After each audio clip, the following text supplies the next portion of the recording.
Hello, LaShonda here. I am a single mom of two. I am an entrepreneur of two businesses. I'm a hairstylist and I run a health and wellness business. I want to come on here and talk about something that is more common these days. And it's a subject that has been taught, you know, a lot more about. And it's becoming known. And that is abuse. And what brought me to this, well, I've been wanting to come on here and talk about that, but just wasn't sure how I could bring it up. I guess without being so pushy about it or acting like I knew so much, but I can't relate. But what brought me to this was I was watching The Real Housewives of Atlanta, and it was a part on there with this lady and her ex-husband. And she's always talked about, how their marriage ended, how it was and stuff like that. And but she never spoke the word abuse. She just was always say how he treated her. But anybody who knows anything about abuse, that when you hear certain words or you hear people say certain things, then you know that's what it is. Anyway, somehow they got on the subject about physical abuse or just abuse, period. And so he asked her, he said, well, have I ever abused you? Have I ever put my hands on you? Have I ever slapped you? Or how have I ever I don't think he said punch, but he said something else. So I'm thinking to myself, to me, it's like a a typical man. They don't know. They know what they do, but they don't know the word for it. They don't know the definition, But anyway, and so she looked at him like, "Are you serious? Are you kidding me? Like really, you gonna ask me that?" And so she, when he asked her, "Did have I ever choked you?" She said yes. And he talked about the moment it happened that he did it. And he told her, maybe I should have choked you a little harder. And when he said it, I was like, wow. Wow. It hurt her. Hell, it hurt me. It made me tear up, because she was thinking about giving this man another chance. And she invited him on a trip that they were on, with, other couples or whatever. She just to see if, she really could. But in that moment, she knew this man has not changed. He's still the same man that I was married to. He's still the same man that I divorced.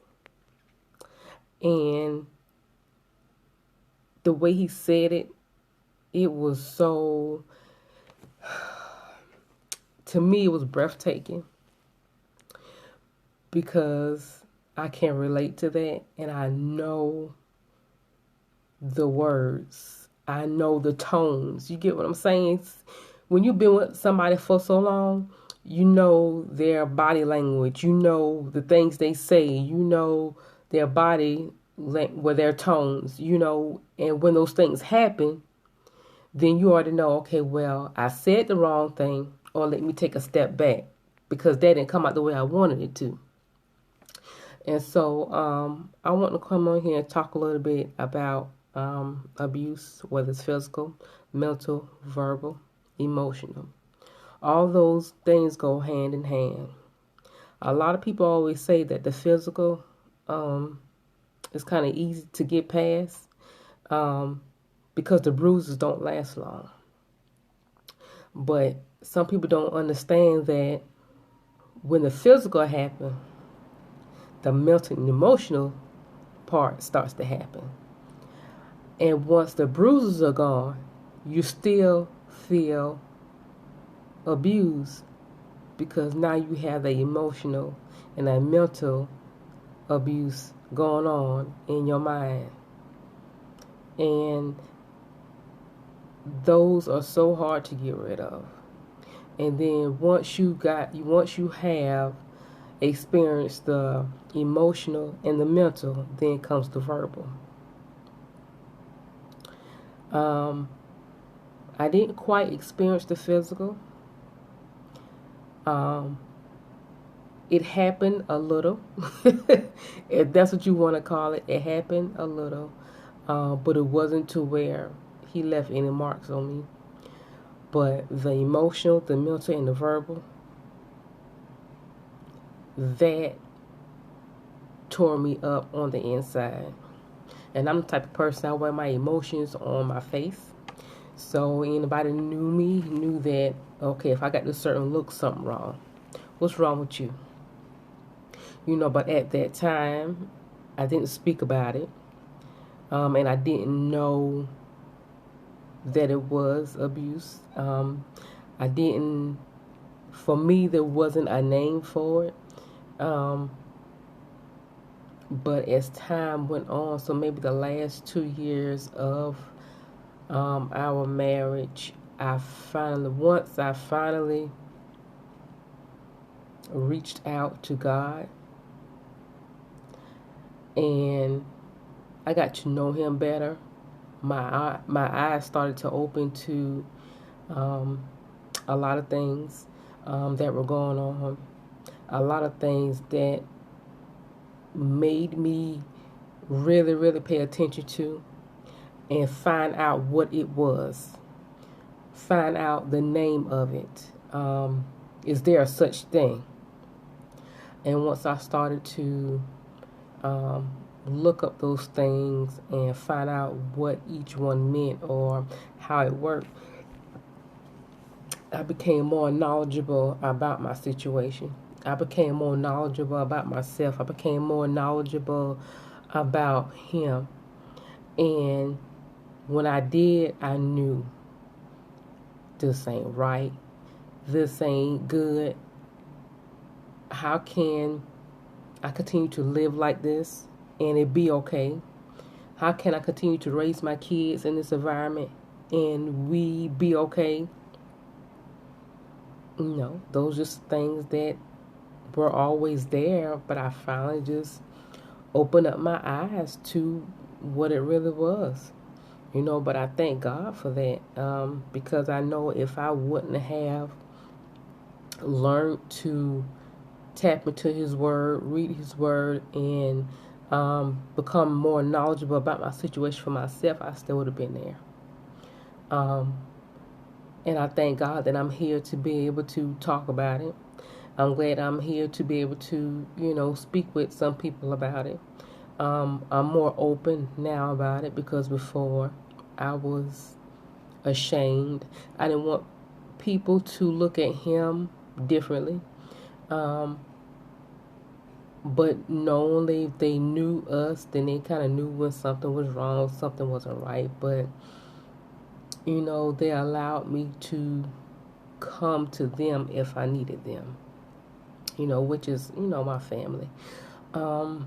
Because everyone knows how judgmental family can be sometimes. And at those times, we don't want to hear it because we're in our own little world. And we don't want nobody to tell us what we need to do, what we need to be doing. Because when that happens, we draw closer to the other person, or we draw closer to the that situation. So I'm glad that my family, they were there, but they didn't tell me what to do or how to do it. I had to learn that stuff for myself. Anyway, but with that story, that really touched me and it hurt me. Because, what do you do when you want to give that person another chance? What do you do when, we all have that gut feeling. That gut feeling is telling you he ain't changed or she ain't changed. Don't do it. But still the thoughts in your mind that, oh, well, I know he can be that person. I know how he can be. how he can be. But is he or is she? Listen, over time I always hear, what you see is what you get. And with my situation, the signs were there before we got married. The signs were there before we had kids together. But because I didn't share, or I didn't open up, or I didn't speak with anybody about it, I kept it to myself, and I did what I wanted to do. I did what I felt, like it was right. And he always showed me different sides of him. One side was good. When it was good, it was good. The only thing about it, it just didn't last long. And when it was bad, it was bad. But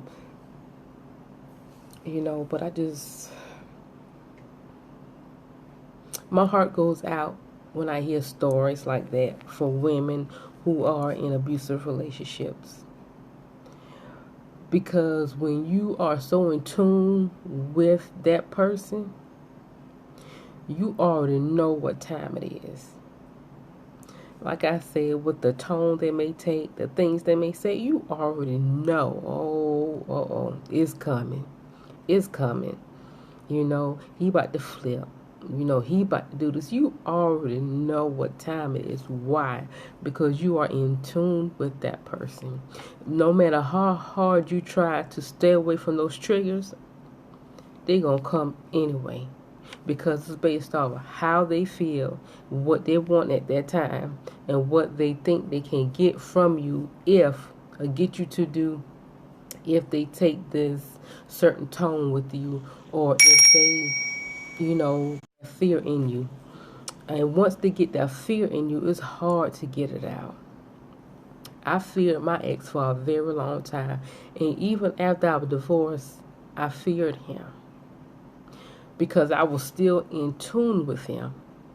And to be honest, till this day, I still am in tune with him. Because anytime I feel like he may be raising his voice, or I feel like he taking a certain tone with me, or I feel like he had said something, and now, because now I'm a thinker, so when you speaking to me, I'm listening to your words. And as I'm listening to your words, be careful how you say them to me. Because see, now when things triggered him and made him react the way he did, now things you say to me, it triggers me, and I'm going to react. Now, because I can stand up for myself, now I can talk to you and let you know, listen, you're not going to talk to me like that. Or, or when you feel like, when you don't calm down, you call me back. But I will say I don't have to worry about that because we don't communicate.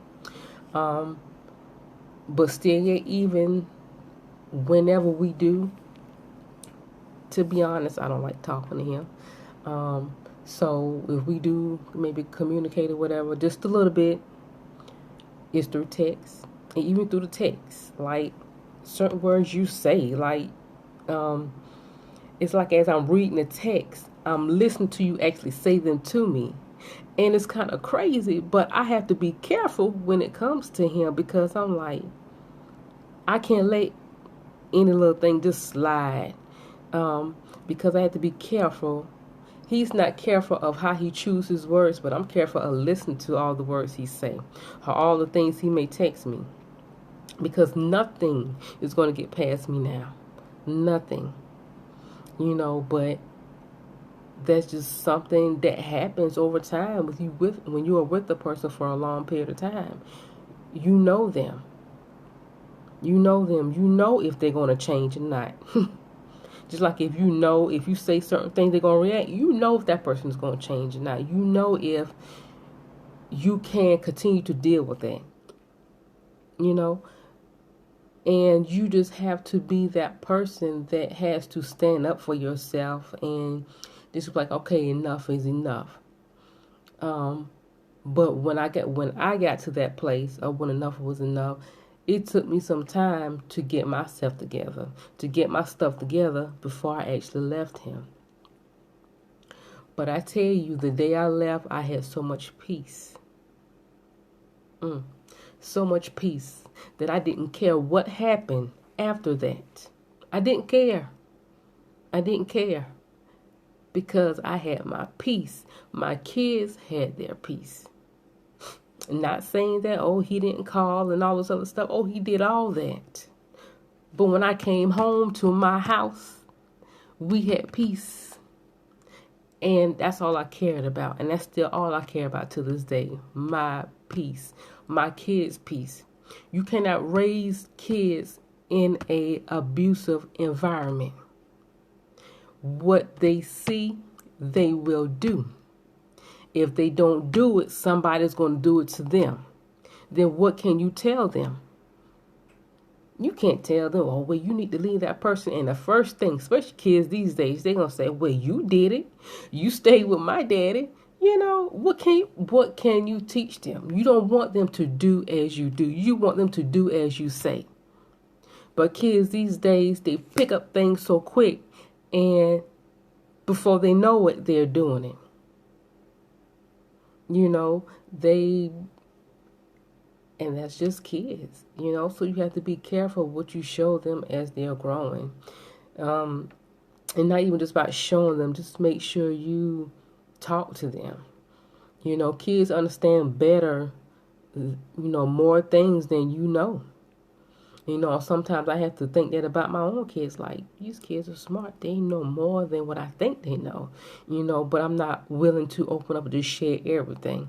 I'm going to just tell them a little bit so they can get an idea of what it is or maybe what's about to happen and stuff like that. But I don't treat them as adults. But I do kind of open up a little bit to them, you know, about certain things because they are getting older. And they are going to experience life. So, you know, I just want them to be able to take from me what I have spoke with them about or what they have seen me do and make the best decision that they think. I want them to be able to think for themselves. I don't want them to go out in the world and have somebody running over them or doing them any kind of way. Because I sat back and I took it. And they saw what I took. They saw what I experienced. I don't want that for them. I want them to be better than me. I want them to have more than I had. I want to be able to give my kids anything that they need, anything that they want. You know, but the biggest thing that they need from me is for me to be there and for me to talk with them and for me to also listen to them when they have something to say. So that's where I'm just happy that I made that decision. It wasn't easy. It wasn't. You know, and I'll be honest, still to this day, I think sometimes, what if we still would have been married? Where we would have been? You know, and I'd be thinking like, Lord, I don't know, because the way I am now, maybe he would have changed, maybe not. But at that time, I didn't want to stay around and find out. You know, but I thank God. I thank God. Anytime I think back to my marriage, anytime I think or I see somebody in the same situation or I hear different stories, it touches me so deep because I know what that feels like. And no matter how long you've been apart from a person, you still hope and pray that they change. And even when they are speaking to you or you're reading something they may have texted you, you still get that, I still get that feeling like, yeah, I ain't fooling with you. You know, that's how I feel. Like, nah, I ain't dealing with you. I ain't got to deal with you. And that's how I feel. And I'm so glad I'm at that place to where I can protect myself. You know, and I promise myself I will never go through that again. Ever. And see, now when you have gone through stuff And when you just say get into another relationship, or even if you're just friends with somebody and somebody raised their voice at you, somebody curse at you, you know what you're going to do? You going to stand up to them. Listen, don't be talking to me like that. Don't raise your voice and don't curse at me. That's what you're going to do. Because you've been there and done that.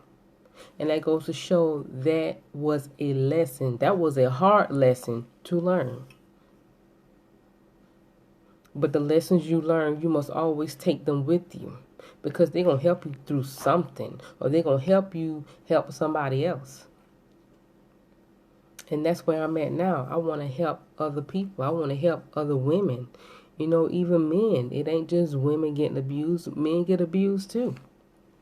You know, but I want to be able to, you know, speak out. I want to be able to, you know, share my story and help somebody. You know, even if it's just with one thing that they make a change about themselves of how they are looking at their relationship or how they are dealing with it. Just anything. You know, but I would never, ever tell nobody to leave their husband or leave the person they're with. Because at the end of the day, they're going to have to come to that decision themselves. All I can do is help you through it. But I will not tell you to leave. You cannot leave until you are ready to leave. You cannot leave until you know that you are not going back once you take that step out. You won't. And that's why I had to get myself. I had to pray like, Lord. Because one more thing I'm going to share. I was married for 7 years. Probably 8 by the time we got divorced. I left my husband every year. Every year. But after I had my son, the last time I left him, I was pregnant with my son. And, he begged us to come back. Went back. I'm going to change. I said, okay. I said, I'm going to give you 6 months. If you could keep it good for 6 months, then I know we on to something. This dude didn't last 3 months. He flipped. And when I say he flipped, he flipped. He did. And that's when I knew, okay, Shonda, that was the last straw. It's time for you to get yourself together so you can get up on out of here. And I said I didn't want to leave again until I was sure that all the love was gone. So when I left, all the love was gone. Yes, all of it. Because I'm still here in my peaceful place. I'm still in the same place I moved into. It's been, wow. I think this year will be 6 years since divorce. Me and my kids are still here in the same place. At peace. When I walk into my house, I have peace. And there's nothing like it. But you have to want it. You have to want it for yourself. You have to. But you have to get to that place. And it's not easy. Because you always concerned about the other person. But once you get past that, then you go to the next step. But you have to know what those steps are going to be. And that's what I did. And I thank God. When I think back, I said, Lord, thank you. Thank you. Did I want to be a single mom? No. But I had to. I had to. And I had to do it for me. And once I decided to do it for me, I knew my kids are always going to be a part of me. But I knew I had to do it for them as well. But I had to get myself together. Myself. You know. But I just wanted to come on here and talk about that because, man, dealing with abuse is not easy. And I just pray that anybody who is experiencing abuse, get yourself together. Get your mind together. Once you get your mind together, everything else will fall into place. But when you get your mind together, and when I mean get your mind together, get that person out of your head. Get that person out of your mind. You pray for that. Pray for God to strengthen your mind. Once you get your mind right, everything else will fall into place. Because mine was here. He was in here. But I had to pray that off of me. I had to. And when it came off, it was on. It was on. But it works. Prayer works. If it can work for me, it definitely can work for you. You just got to tap into it. You just got to pray. And when I say pray, I don't mean pray once a day. No, you pray every day. You pray throughout the day. Even sometimes I still find myself praying throughout the day. Because I didn't get here by myself. I got here with the help of God. I got here with the help of my family. I got here because of my kids. Right now, this is my life. And I finally chosen to share my life. I guess you could say with the world. But it took for me watching that show for me to really be pushed to do this video. But I just tell anybody. People gonna say, well, you need to get help or you need to leave. Get your mind together. Get that person out of your mind. Get them out. Get them out. That's just like having the devil sitting on your shoulder and God over here. But the devil's telling you everything you want to hear.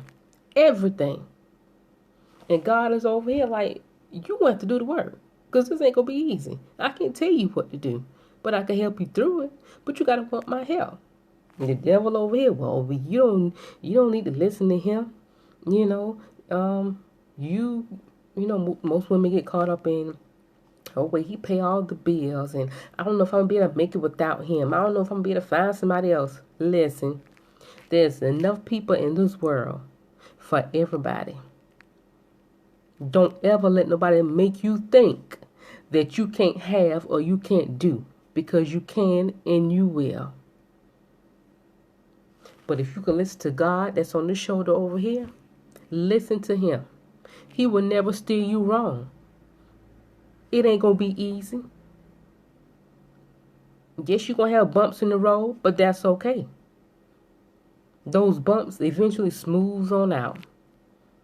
There'll be easy ride, then you run into another bump. Who cares? As long as you have this. As long as you have your sanity. Because all that back and forth is unnecessary. But you have to want it first. You have to want it. And you have to pray for God to give you a strong mind to do what you need to do for you. And if you have kids, for your kids as well. But just know, nobody deserves to be abused. Whether it's physical, mental, emotional, or verbal. Nobody. Nobody. All of them are bad. All of them. But mostly for mine was the verbal. That eats you alive if you allow it. And if you don't understand, and if you don't know what it is, that's what it is. You see, the verbal gets into here. It does. So you have to be careful. You have to be careful. Ask God to protect your mind. Ask God to strengthen your mind. And watch how you start to look at things differently. And once you start to look at things differently, then you can start making certain steps to get out of that situation if you are in one. But it first starts here. In prayer. You have to pray. You have to pray. You can't do it by yourself. You can't do it in your own strength. because it will wear you out. Been there. I've done that. This is my testimony to anybody who's listening. I didn't get here by myself. I got here with the help of God, my family. I look at my kids every day, and I'm so thankful. I'm thankful. And I pray that they will grow to be better than me, better than him, because they deserve that. They deserve that. And because I'm in my right mind, I can teach them right from wrong. Now, you could go out here and experience those things for yourself, but always in the back of their mind, my mama told me such and such and such. My mama told me such and such and such. So if they hear it enough, it's going to register deep down. And when they get into a certain situation, they're going to know, okay, well, this ain't for me. Let me back away from this. Or maybe they may be already into it, but they're going to know it ain't right. You know? And I'm also learning that I can't shy my kids away from everything. But I could do my best because that's my job, to protect them. But I can't protect them from everything. You know? But I just want to come on here and talk about that. I hope that my testimony helps someone. I hope that it will help someone. If you know someone who needs to listen, who needs uplifting, who may be going through abuse, you know, share this video. You know, share this video with anybody you know that needs the help. But this is just a start. This is just the beginning. So if you know anybody who is going through abuse or who's in an abusive relationship, share this video. And if it's you, then you can contact me on Facebook at LaShonda Lurks, LaShawndalurks. I'm going to download this video on YouTube as well.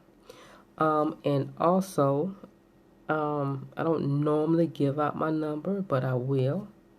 So it is 803-814-6139. You can contact me by that number if you have any questions, if you need to talk, if somebody else needs to talk. You know, I'm all ears. I can listen. I will listen. Because you can't judge nobody based off the little things that they may tell you. Ask the right questions. You get the right answers. You know, but I'm here. If anybody needs to talk, just message me. Like I said, Facebook, and I left my my number for you to contact me. And thank you for listening. And if you're watching, thank you for watching. And I hope that this touches somebody, even if it's just one person. I pray that it touches somebody. This won't be my last video about abuse. I'm thinking this is just the beginning for me. And I'm proud of myself because I've been wanting to do this for a long time. But sometimes, you know, you want to do things, but you're scared of opening up about your life. But do understand that was my past life. But do understand your past life do follow you. But you have control. You have total control. Know that. You have total control. Have a good day.